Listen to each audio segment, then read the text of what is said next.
Dr.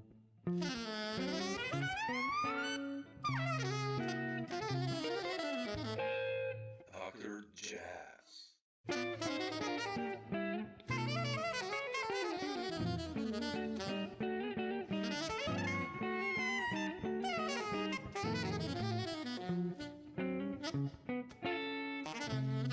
Yeah, man, thanks for taking the time. Really appreciate it. It's So, all good. you know, Anthony, I'll just jump in. I wanted to ask you this question. I really love urban jazz, which came out quite some time ago now. Your record as a band Yeah, leader. I know. Too And long ago. what's happening there on the department of band leading? I mean, have you been preparing something new, writing new music? I mean, what's happening there? My shift as a musician has been changing over the years, man. Ever since the pandemic, I have been switching towards production music for television and film. Okay. So, I mean, yes, I always loved playing and touring and things like that. But you know, the state of mind that I've been in over the past few years, especially since the pandemic, was try to set myself up to whereas if I'm not gigging, I'm still making income. You know what I mean? Yeah, of course. Yeah. So, like I said, although I love playing, I love touring and things like that. But that's kind of been the shift of me these past few years, man. Like going more towards like producing music for television and film. Hmm. But still, I love playing bass. So it's about time for me to put out another record at some point. I just mentally, I just haven't been there. Because when I do an album, I spend time like I don't just do an album and I'm like, okay, but I like to really, really like live with it and marry the music, you know, I like to put my all into it. If I don't have my all to put into it, I don't want to do it, Sure. So it's kind of where I am, Hmm. Yeah, Yeah. yeah. I hope you will. I hope you will. I love Yeah, that. yeah, I will, man. I will, Yeah. man.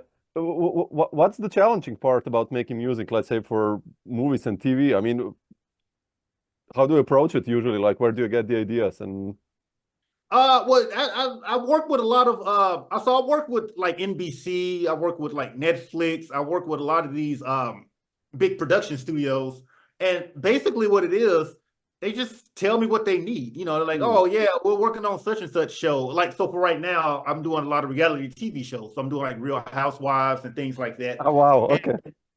and so they don't really care about my bass playing per se. They don't care like, oh yeah, you bass virtuoso. They don't care about that. They just care about like, oh yeah, can you write some music for this scene that we have these random women fighting in the kitchen?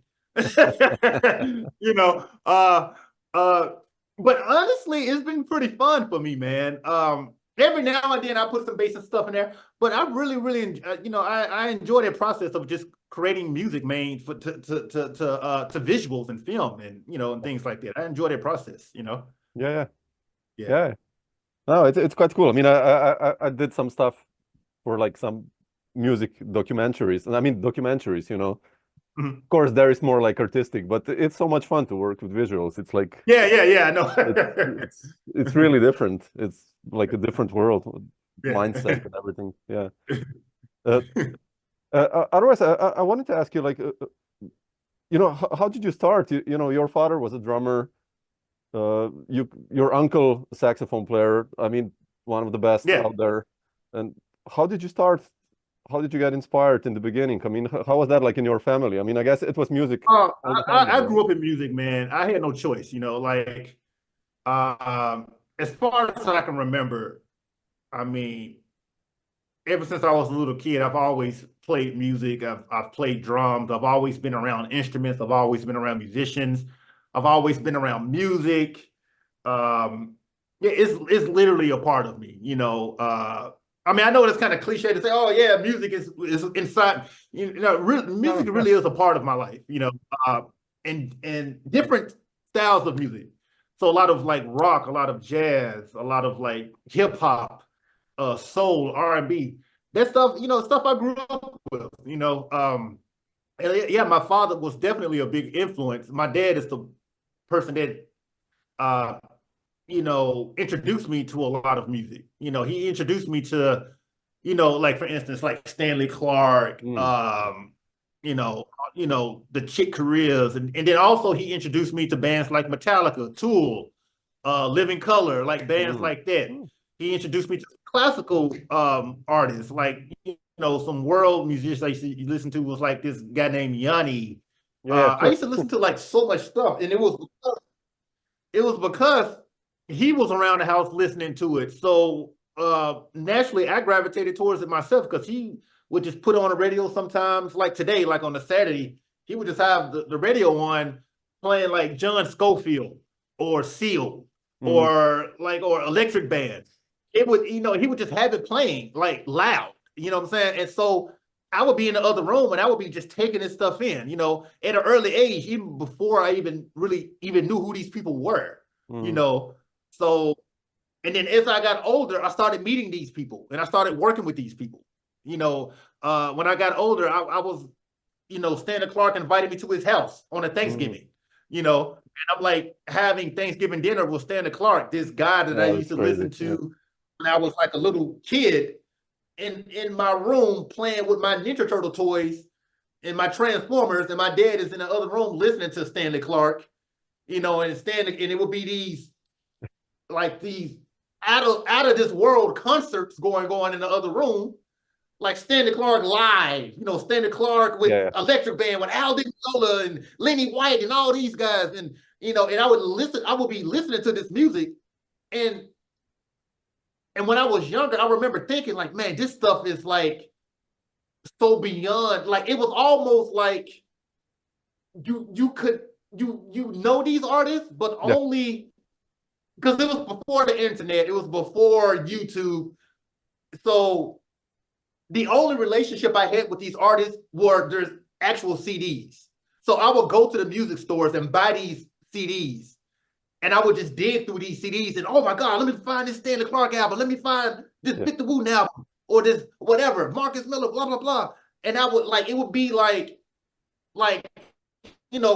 kid in the candy store just digging through these CDs, looking for these records and stuff. And I remember playing this stuff all day long sometimes, just being soaked up into the music and wishing that, man, I want to be like this one day when I grow up. I want to do this one day.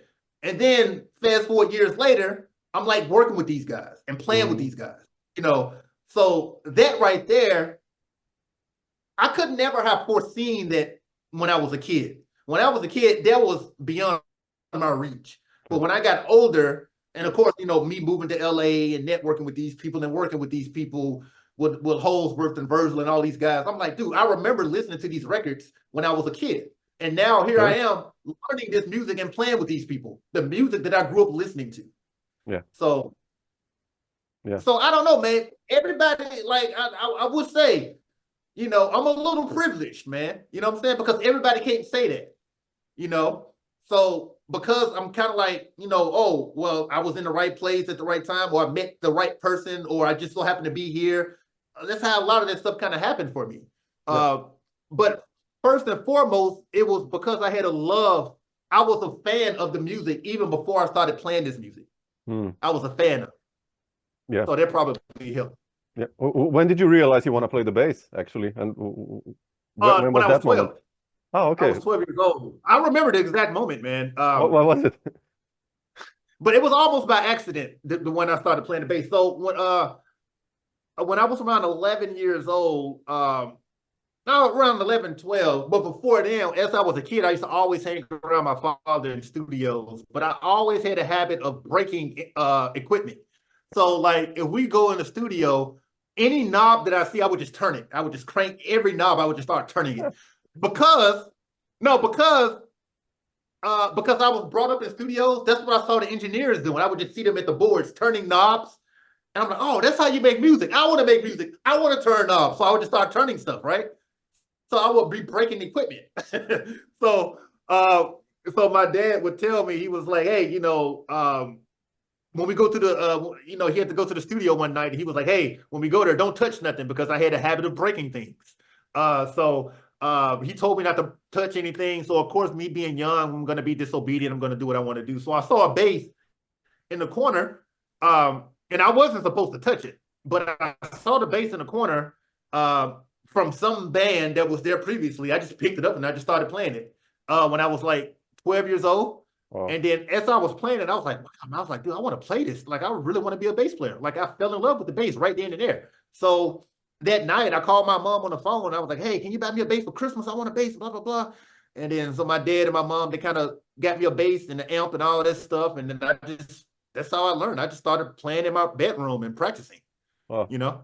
And transcribing stuff, or like listening to the lines and kind of learning them, listening, anything you can think of. Because I asked my dad, I was like, hey, I want to play bass, but how do I learn how to play the bass?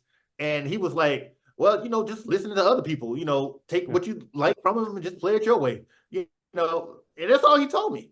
So I started listening to all these bass players, and I took what I liked and I just played it my way, Yeah. And that's how I learned. Everything was by ear. I had a CD and tapes, CD players and tape players. That's the best. And I would just keep rewinding the tape to try to find a lick. And I'm like, oh my God, let me learn. And I would just keep rewinding, play, stop, rewind, play, stop, rewind, all by ear, And then when they got the CDs, I was like, oh, this is so much better. So you still have to hit rewind, but then you don't have to the tape, breaking inside the cassette player, So CDs helped me out a lot too, So yeah, that's literally how I learned, by pressing play, forward, rewind, play, learning, listen, using my ear. That's the best. And like I said, I had no idea how they was playing and stuff because there was no YouTube. Yeah. So that's how it worked. but you didn't study then later jazz or bass playing, or did you go to university for that, or? No, I didn't go to school for music. I went to school for other stuff. Okay. I went to school for electronics engineering, Wow, but then I dropped out because it was boring.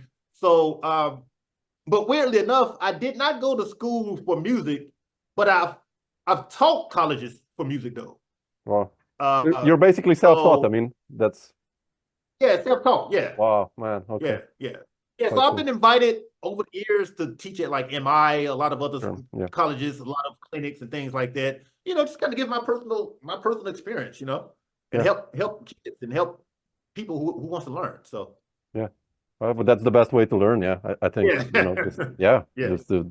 But how you mentioned you moved to Los Angeles.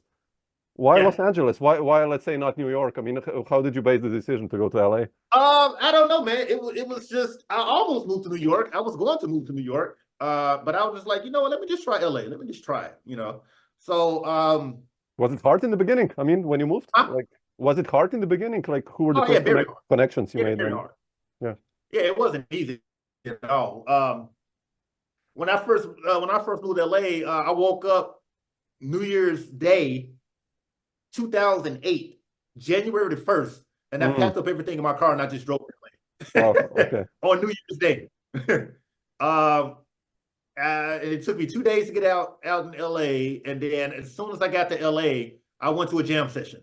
As soon as I got to LA, I went to a jam session, and I just started networking, playing, meeting people, networking, starting YouTube. That was when YouTube started to kind of take off. Yeah. I think I was one of the first musicians to like really capitalize on YouTube back in the day. I don't do YouTube as much as I used to. I just, I'm just not there, you know what I'm saying? But when YouTube first came out, I was one of the first. Yeah. It's an important platform. Yeah. It helped me a lot. Yeah. But now it's like I kind of go to YouTube for like pleasure now. Like I go to YouTube for entertainment now. Yeah. I don't upload like I used to. Like I used to upload but I haven't uploaded. I don't know how long, but I just like if I don't have a love for it, I'm not gonna do it. So it's like I just kind of grew out of that stage. I'm like I just don't want to do it no more. Yeah. Yeah. Yeah, well, you have great content there. I mean, I just watched today this again. I rewatched the Alan with Virgil, from Rome. That's such a cool one. Yeah. Because I mean, I toured a lot also, but you see how you guys toured with that trio, and when you're walking there, and it's so cool to see that. Like I always love this footage of touring, not on stage only. I have a lot of footage. I have a lot of footage with Alan and Virgil, man. I haven't even put it up, man, but I have a lot of stuff, man. But yeah, that was such a cool. I mean, I wanted to ask you about Alan, and obviously, he's I'm a guitarist, so he's one of my biggest heroes, and I've talked to Jeff Berlin and to Gary Willis and Steve Hunt and Gary Husband, Chad Wackerman, like all these guys who played with Alan. And I wanted to ask you also, how did you end up doing that gig? And I was just watching today also footage from Holland and Rome and with Alan. Like, how was it for you playing and learning that music? I mean, your whole experience with. But like I said, I was already a fan of the music, man. Even before I got the gig, I was already listening to this stuff as a kid. I already knew the music, So when I started working with Alan, and Alan was like, "Oh yeah, we're gonna play this," and like, dude, I already know the stuff, And I remember Alan. We was in rehearsal one time, and I guess Alan was so, and Virgil made this comment as well. Sometimes people,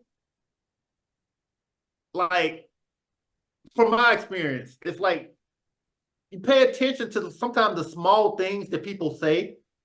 You know what I'm saying? Like, especially because like in this bit, you're working with, you in and out, you're working with all these people, and you're working with all these musicians. You don't get to know everyone all the time. Like sometimes you may just be passing by and you only work with them one time your whole entire life. But I remember when I first started working with Virgil and Holsworth, Virgil made a comment. He was like, "Oh man," he was like, "Yeah, man, you come to a rehearsal, man. You know the music. We don't have to like stop." And he just kind of left it at that, right? So it was his way of saying like, "Hey, you're prepared every single rehearsal, right?" Yeah. Alan was not prepared on every single rehearsal, And so Alan made a comment. He was like, "Yeah, man." He was like, "Yeah." He was like, "Whenever you want to solo, just start soloing. I don't care." and then I made a joke. I said, "Alan, what if you solo? You want me to just start soloing as you're soloing?" He was like, "Yeah, why not?" So, and I guess that was their way of saying that they were very relieved and actually like happy that I was like really on top of the music the way I was. But I would always tell them like, dude, like I always knew this music. So when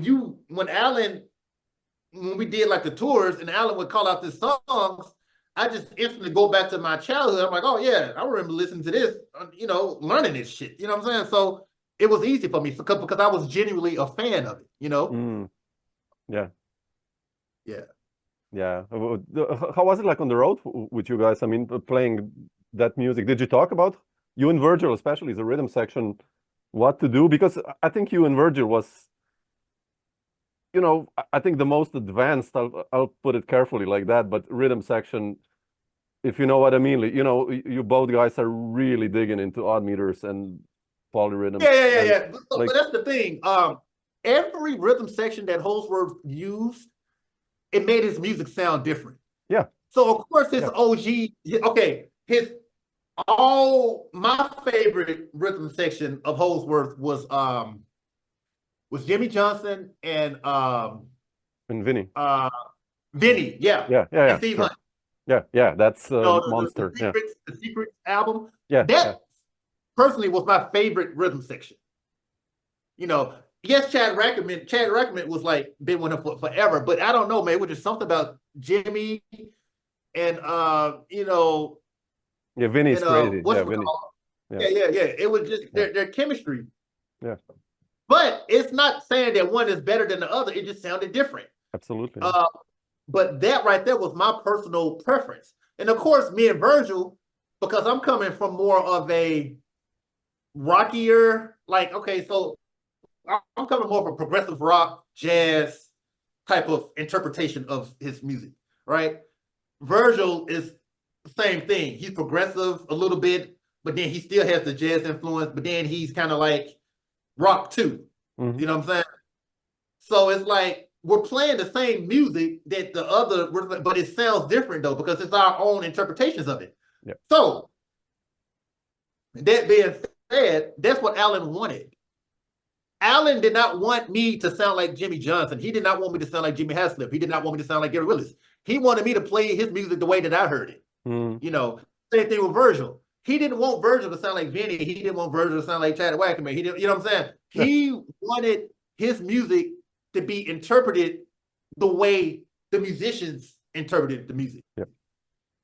You see what I'm saying? And so he made that comment. He was like, this is, you know, he was like, he appreciates that stuff.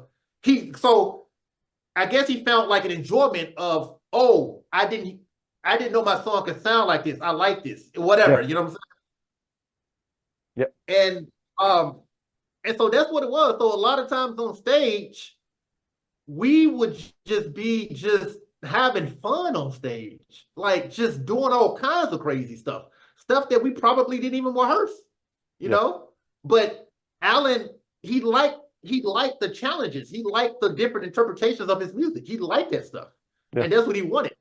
And I feel like that's the reason why me and Virgil was there, because we interpreted his music our own way. Yeah. Because if he wants Vinny, he could just get Vinny. If he wants Chad Wackerman, he could just get Chad Wackerman. But he wanted Virgil. You see what I'm saying? Yeah. So that's what it was. Yeah, beautiful. Yeah, like I said, you know, I love you guys for what you guys are doing underneath him. It's just like, man, what the, you know, what's happening there sometimes. And then he's playing these crazy lines over, and it's like, damn, man, that's crazy. He liked that stuff, man.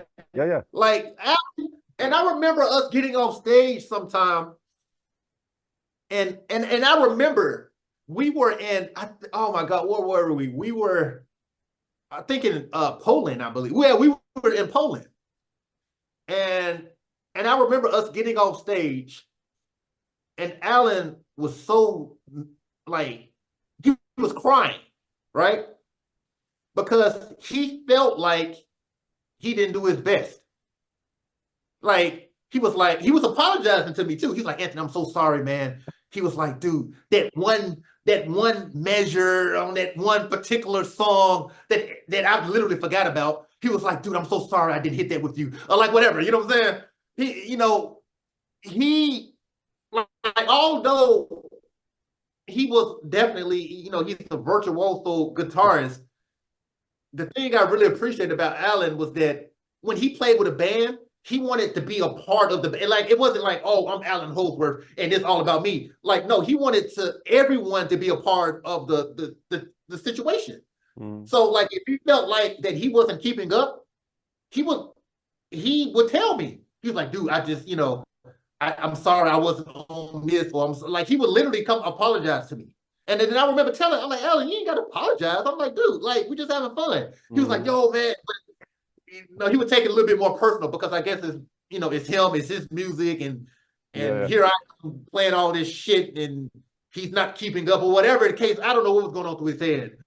But I remember him getting off stage and literally, like, apologizing to me, you know. And then I remember telling Alan, I'm like, look, man, like, we're just having fun, man. Like, look, I'm like, look, dude, like, and I'm talking to him just like this. Like, I'm talking to you. I'm like, look, dude, like, it's not even like, dude, like, I'm just happy, you know, that you even consider, you know, working with me like this.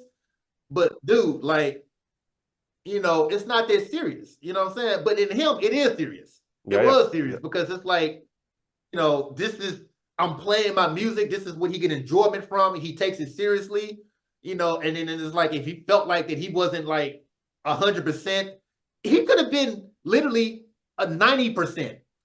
That little 10% would mess up his whole entire night, you know. Yeah, I've heard those stories. Yeah. He was very, very self-critical. I mean, like, everyone said that, which is bizarre, you know. It's Yeah, he's very self-critical, man. Very self-critical. Like, you know, we started working on a solo album. Still is never going to get released, but I remember us working on an album, a studio album. And I remember Virgil calling me a couple of times, because Alan would record a solo, he would like it, and then the next day he wouldn't like it You know what I'm saying? So he would just delete the whole entire solo. Oh shit, man! Come on. And sometimes he will make a mistake and delete the whole entire song. So I remember Virgil calling me, like, "Hey Anthony, can you resend that bass file? Alan deleted the song again."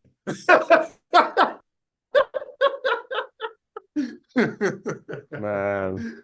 But he was very passionate. Like if he felt like it wasn't 100%, he would literally delete everything. That's just how passionate he was, man. He would delete everything. Yeah. Man, that's crazy. Yeah. It's for me being a fan of the music, knowing that there's stuff still out there kind of unreleased, it's like, damn, man, shit. Yeah. We have some stuff unreleased, man. And we do have some music unreleased. I don't think it's ever going to get released, but who knows? Yeah, who knows? Yeah. How did you hook up with Virgil, actually? When did you start playing with him? Recommendation, YouTube. Really? Recommendation, man. So Thundercat? Yeah, sure. Yeah. So I'm friends with all those guys. So his keyboard player, Dennis Ham. You know Dennis? Dennis also, yeah. So Dennis recommended me to Virgil. Ah, okay. Like back in the day. Because I used to play with Dennis, me and Ronald Bruner and Charles Artur. We always play together. Yeah. And of course, Charles, he went with Chick Corea. Yeah. Dennis went with Thundercat. And Ronald Bruner, I mean, he plays with everybody. Stanley, Marcus Miller, everybody. But Dennis recommended me to Virgil. And he sent him some YouTube stuff. And he sent, and I think at the time Virgil was looking for a bass player. So I think Dennis sent him like a few other bass players, whatever. So Virgil wanted a few bass players to choose from. And then he sent my stuff and he was like, yo, I want to work with Anthony. And so that's how me and Virgil just started working together. That's been over 10 years ago, Yeah. How was the first rehearsal like with him? It was cool, man. I was a fan of Virgil even before I met him. I remember meeting Virgil. So before I officially started working with Virgil, I met him a couple of years before at one of his concerts. I went to one of his concerts as a fan. And then I met Virgil. Okay. And then I remember telling him, Virgil did not know me from, he did not even know anything about me. He didn't even know I played bass. He didn't know anything about me. And I remember meeting him and I was like, hey man, I really want to work with you one day. He's like, oh yeah, man, you know what I'm saying? But a couple of years later, we actually started working. But I told him, he's like, he don't even remember that. Like, I'm like, yeah, dude, I met you at one of your concerts. I went there, bought tickets and everything as a fan because I am a Virgil fan. And I went and I met him and I'm like, hey man, I really want to work with you one day. And I think it was not Billy Sheenan on bass. It was Doug Shrinian on bass. Yeah, Doug.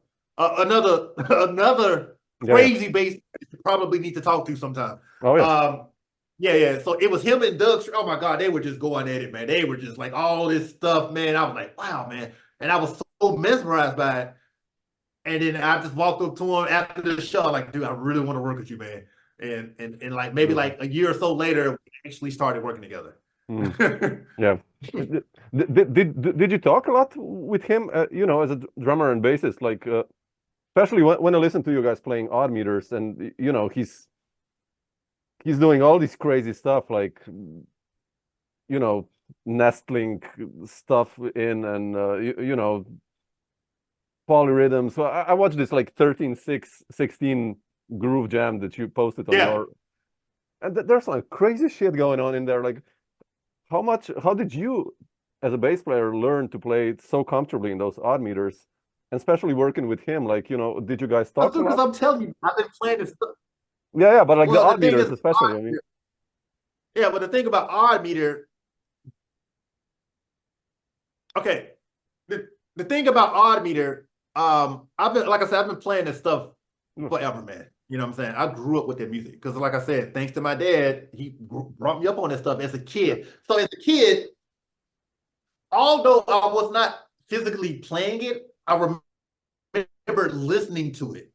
And the thing about odd meter, all these weird time signatures, the more you listen to it, the more you will internalize it. So it's easy to play a lot of odd meter stuff if you have internalized it. If you're trying for the first time to play odd meter, and you're not comfortable with it, it's gonna sound odd. You're not gonna be comfortable. You're gonna be too busy trying to count. Oh, let me get that 16th note, whatever. But if it's internal, you can play odd meter and groove with it. You see what I'm saying? Yeah. So you can make an odd meter feel like an even meter. Yeah. You see what I'm saying? It's all a groove. You know, that's kind of how I internalize it. When Virgil would bring up these different ideas, because we did a lot of stuff on shows too. So even on our tours with Holsworth, there'd be segments where it would just be me and Virgil just playing, just by ourselves without Holsworth. You know, Holsworth would be at the bar getting a beer, and me and Virgil would be on stage playing the oddest shit for like 20 minutes, just us, right? A lot of that stuff is Virgil would say, okay, here we're going to play in 13. Right here, we're going to go back to 8, and then we're going to go to like a 7 bar here, blah, blah, blah, blah, blah, right? Me, I'm already internalizing things like that anyway. You see what I'm saying? So I already know how to make that stuff groove and feel good. You see what I'm saying? So like when me and Virgil play it, it doesn't sound like we're playing an odd meter. Like it doesn't sound like we're trying to focus on the little triplets and all that stuff. No, we're just playing. It just so happened the stuff that we are playing is in an odd meter, but we are going to groove with it to whereas it feels like an even meter. You see what I'm saying? And you can only get there by eternalizing it. You have to eternalize those counts. You can't just sit up and just be like trying to count. Like you can't. Like if you do that, it's gonna sound weird. It's gonna sound robotic. You know what I'm saying? Yeah. So me and Virgil, we would just sometimes just get together and just share it just in one time signature. Like for instance, that 13-16 thing. Yo, we're gonna do this 13-16 thing. We're just gonna just come up with all kinds of stuff, but make sure it's a 13, and then we'll just share it, just jam. And Virgil would start doing this weird things, and then you know, because he'll have his hi-hat over here and that going on and all this stuff. And then that was a challenge too, because I was like, man, what do I listen to? How do I count this? Yeah, when there's like 4 things going on? And I'm like, oh, okay, I know. Like, I need to really make sure that this stuff is inside me. So the tempo and the feel can be inside me. So I'm not counting. I'm not relying on Virgil. See, it's like, okay, I'm gonna get it to the thing where Virgil is listening to me. I'm not listening to Virgil. So Virgil can just sit back and just do his thing. And he ain't got to worry about nothing because I'm still right there. And then when I do my thing, Virgil is just right there. You know what I'm saying? Yeah. So that's how it is, man. That's how I made it work. And then at some point, Alan gets on stage and just do his weird thing. Yeah. No, it's beautiful. I mean, when I listen, I don't know, to In This Life, let's say, and then there are these beautiful compositions he wrote, and they're really tricky. You know, there's like lots of shit happening there, and it sounds so effortless when I hear you guys play. It's just like, it's like, damn, okay. Yeah, I mean, that's only because, like, you know, we've internalized it so over the years, you know? Yeah. Amazing, man. Yeah. How did urban jazz happen, by the way? How did you decide to do that one? What urban jazz?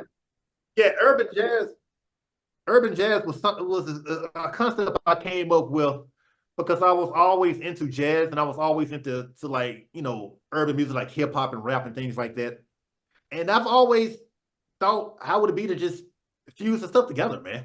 You know, it was just kind of like, you know, how would this sound? And I liked the way it sounded. And a lot of other people liked it. Even people that's not even really into like hip hop, they would like it. And then the people that's not really into jazz, they would kind of like it because of the hip hop, you know, thing.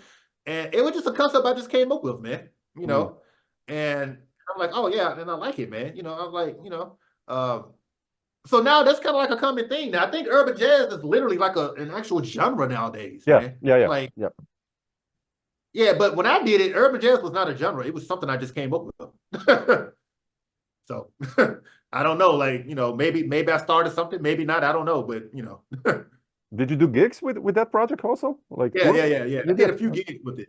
You know, I did gigs. I did a few gigs around town, a few stuff out of town, but I didn't really take off with it like that, though. You know what I'm saying? it was more like a passion type of thing for me, like a passion project kind of thing. And yeah, man. So yeah, I mean, I should probably do an Urban Jazz 3, but it's the thing, but I'm all over the place, man. It's like sometimes I want to do this, sometimes I want to do this. Oh, I want to do this. Oh, I want to do this, but yeah, my heart just has to be in it. Whatever I do, I have to be 100% in. yeah, that's important. Yeah, yeah, it's beautiful to hear, to see your resume or what you've been playing, and then you have like this crazy Alan and Virgil stuff, and then you have like urban jazz and the hip hop and Erykah Badu stuff, and so you're really, and everything that you do, it works, and that's the great stuff. I mean, I love that. Yeah. A lot of people are kind of like, they ask me like, oh man, how is it that you can go from rock to jazz and jazz to soul music and all that? I'm like, dude, it's not, I'm not thinking like, oh, well, if I do rock, I'm thinking more like the feel, the vibe, and because of the fact I know the music, I grew up with the music, I know how. So someone called me to do a soul R&B gig, I know how to play it. Yeah. But if I do a metal gig, I can't play metal the way that I'm going to play jazz. It's not going to work. So, sure. Yeah. Yeah. So. How did you? I mean, I'm a huge fan of Erykah Badu, like obviously, like Baduizm and Mama's Gone and all those albums, and like, how did you end up working with her also, and what was your experience with her? YouTube, man. Also, again, man. Wow. Okay. That's what I'm saying, man. I'm telling you, dude. YouTube, when YouTube first came out, I was really working it. Like I've gotten so many gigs from YouTube, man. Amazing. But like I said, it was a time where YouTube was still considered not really professional, and I looked at it as an opportunity and I ran with it. But like, same thing. She saw my stuff on YouTube. Same thing. Wow. That guy, she saw my stuff, and and I started working with her. Wow. Did you do also tours and gigs with her? And yeah. We did some stuff in Asia, actually. Really? Oh man. Yeah. Wow. The Java Jazz. That's even on YouTube. Java Jazz Festival. Oh, I have to find it. Okay. Wow. Okay. Erykah Badu, Java Jazz Festival. Fantastic. Yep. Yeah. Beautiful. Yeah, I love that. The grooves and all that, man. That's. Yeah, she gave me bass solos and everything. Yeah, like when I listen to Tyrone, the extended version, always I'm like, man, that's like the groove there. Woo. But anyway, yeah. Work with a lot of great musicians, though, man. Yeah, always. Yeah, I love that. Yeah. Otherwise, Anthony, what's still on the? I mean, I know you're like really into, like you said, production nowadays, and but what is still on the schedule for you, like for this year? Do you still have some gigs coming up, or? Yeah, I have stuff. I have some tour dates coming up with this piano player named Lyle Tizer. Mm-hmm. I have some tour stuff coming up with this band called Special Effects as well. This jazz project out of New York. Mm. Yeah, that's pretty much it. So the jazz projects I have coming up, like I said, is Lyle Tizer and Special Effects. Mm-hmm. And I'll have to like update my sites or something like that, Instagram or something, or shows and stuff. But but they're pretty busy though. Yeah, they're pretty busy. Yeah, fantastic, huh? Yeah, hopefully if you make it to Europe one day, drop me a line, and I do have a tour coming up. Oh, I forgot to mention this. I do have a tour. I think it's coming up in September in Europe. But I have a metal band called Witherfall. Really? Oh shit, man! Yeah. Wow. Okay. So it's straight. It's like a mix between like, I don't know, like Metallica, Dream Theater, Yes, Rush, like all the lead singer sounds like the singer from Queen. Like he has that high thing going on. Yeah, straight metal. The guitar player is a mixture of Al Di Meola and Yngwie Malmsteen. So okay, he's like one of those classical. He's one of like those classical rock metal guys. Yeah, and of course I'm on bass, whatever. But like, they got some stuff I think in September in Europe. Okay. Maybe like a couple of 3-week tours. So I'll have to update when I get that schedule. I have to update you on it. So maybe you can just I can meet you somewhere, man. Yeah.